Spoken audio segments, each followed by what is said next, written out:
very much, Chair, IBC, the members of the Fourth Estate.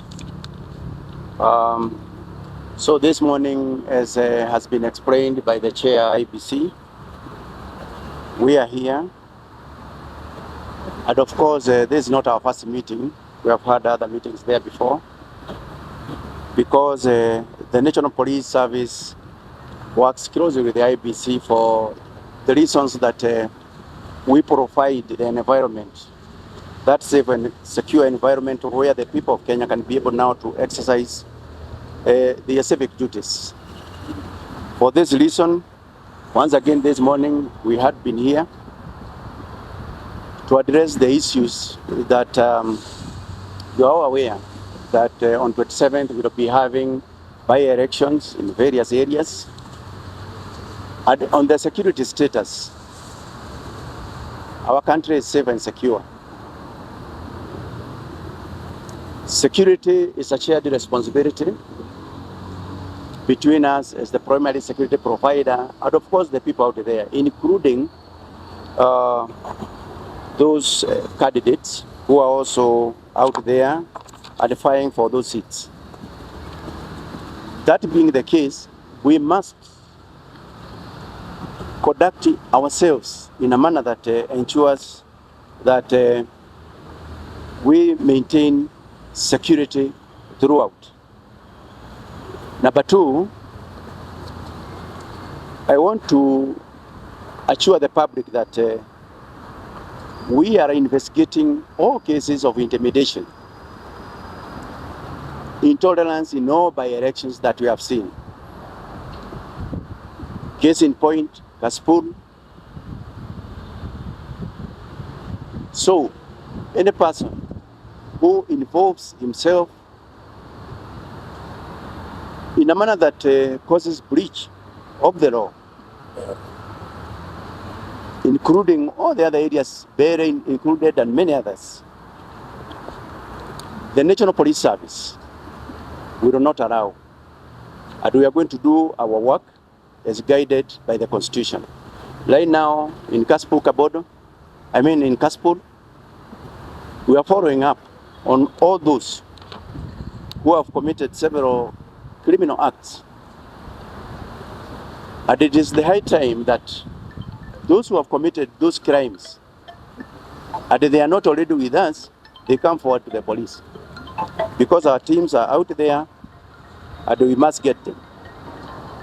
As the chair of the IBC has said, let the candidates conduct themselves peaceably, in a peaceful manner, as they continue to campaign and to carry out all those that pertains to campaigning period.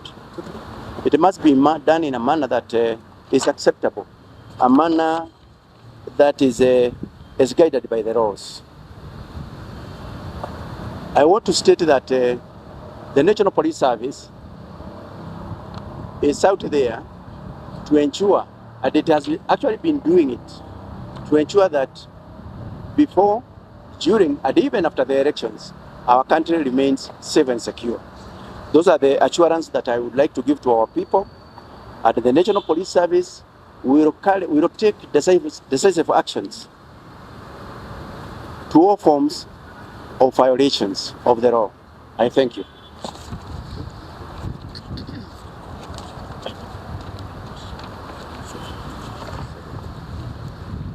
I think it is not necessary to emphasize that successful and a peaceful electoral process in Kenya is incumbent upon the coordination of the various state agencies who work closely with the IEBC in order, as the IG has said, that the chair of IEBC, that before, during, and after the elections, whether by elections or the national elections that will come in 2027, that there is peace.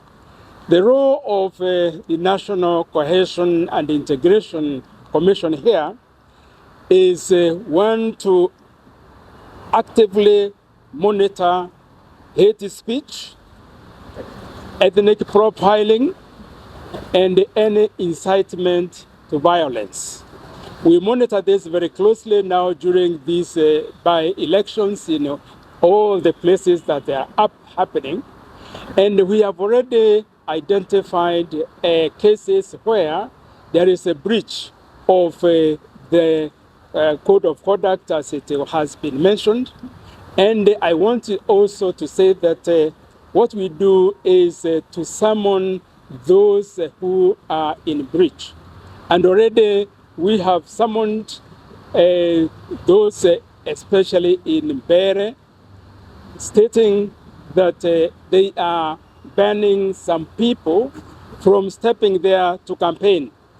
We wanted to emphasize that there is no Kenyan who can ban another Kenyan from doing what is lawful in any part of the country. And therefore, those who made those utterances have been summoned and will have to answer. Secondly, is that as we have done previously, there is need for the candidates, including during the by-elections, to sign a political decency and accountability charter, committing themselves to conduct themselves according to the law. And we have discussed and agreed that even though it was not done at the beginning, even at this point, they will be called to sign that political decency and accountability charter. And then finally is on the violence that is caused by goons during the elections. Yesterday, NCIC had unveiled a study that we have done on the emergence of coordinated and organized criminal gangs in Kenya. We have noted that it's not only the politicians who organize the goons, but now we have groups that have organized themselves to sell violence. And these provide people or goons who will do the dirty work for politicians so that politicians can not be made to account for it. This is a trend which is now happening in the country, particularly in the preparation for the 2027 elections. But even now, those who are involved in organizing these criminal characters to disrupt peace, we are going to deal with them.